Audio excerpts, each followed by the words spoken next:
Good evening.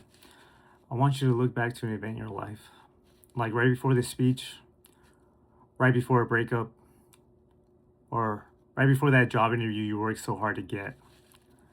Your palms are sweating, your heart's racing, you have butterflies in your stomach. Raise your hands if you ever felt like that. Well, you're not alone. Your body was designed to do this, to keep you safe. What you feel is a complex process built for human survival. Stress, what seems to be mistaken as a design flaw, is a complex process hardwired in you, built over years of evolution to keep you alive. Stress is an unavoidable aspect of life. To understand stress, you must learn the body's response to stress, the translation into physical symptoms, and the difference between temporary and prolonged exposure to stress. Today, I will be discussing how stress correlates with the body, what happens physiologically when stress is introduced. Secondly, I will discuss what physical symptoms you may experience as stress builds up. And lastly, what happens in the body when there is short-term and long-term stress. Your response to stress has begun before you even realize it. The brain is hard at work. According to the Harvard Health Publishing, the amygdala is your emotionally processing center. It uses your senses like your sight, your hearing, your smelling to detect threats and send distress signals to your hypothalamus. Your hypothalamus is the command center, and it sends commands to the automatic nervous systems to activate the sympathetic adrenal medullary axis. Then your hormonal cascade engages. These signals and commands create hormonal response to get you ready. The adrenal glands will respond to the message by producing epinephrine, also known as adrenaline, and also norepi. It's going to spike your heart rate and your blood pressure and start sending that blood flow to those major muscle groups to get you engaged for that flight or fight situation. If the factors causing stress still remain, your body hypothalamus pituitary adrenal axis will be activated and release cortisol into the body to keep it engaged for that longer period of time. Now that you understand how the body initiates our flight or flight response, let me explain what happens with the inflow of hormones and what they make you feel. So the influx of stress hormones in your body will transform into physical symptoms that will be noticeable. Clinical data from the Cleveland Clinic shows common symptoms affect your cardiovascular system.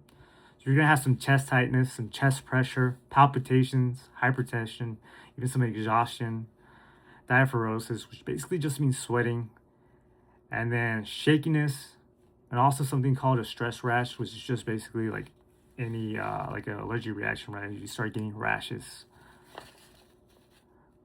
Due to the fact that these symptoms mimic acute medical emergencies, a lot of people seek medical emergency attention as soon as possible by either calling 911 or going to the ER and get diagnosed with actual anxiety. So buildup of stress can cause anxiety. Your gastrointestinal system will also be affected since that blood flow is being redirected to those large muscle groups. Your stomach starts feeling these IBS symptoms. So you may start feeling some heartburn, some indigestion, some pain, some cramping, some nausea. While we might feel these symptoms from time to time, a common occurrence of this can lead to negative effects in your life. The effects of stress can vary from the duration of exposure. The UFC Health notes that acute stress is temporary spikes in cortisol that dissipate once the stress factor is gone. Meaning once that exam is over, those symptoms are going to start subsiding. But during that time, you may start experiencing some insomnia, sexual dysfunction, reoccurring nightmares, anxiety and irritability, and mood swings. When stress is prolonged and chronic, it stops acting like a protection mechanism and starts harming your health overall.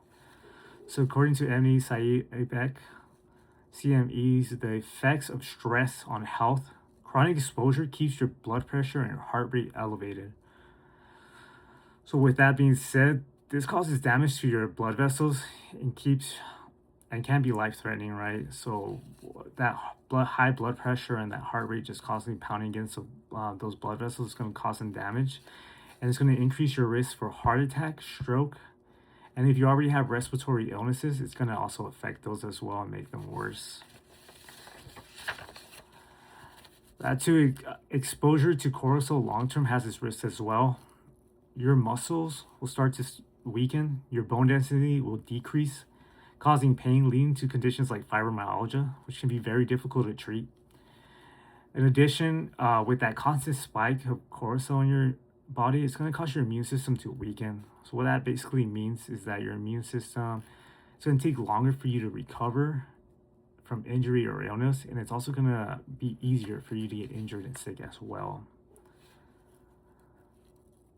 With the information we gone over today, understanding that stress is an unavoidable aspect of life requires a clear knowledge in the physiological response from the brain to the hormones it releases, and understanding of the physical symptoms you may initially experience, and how acute stress and chronic stress affects your overall being. Hopefully, you learn more about stress today. With any challenge in life, you have to understand it before you conquered it. Hopefully, you got a better understanding of it today to move on to the next step. Thank you.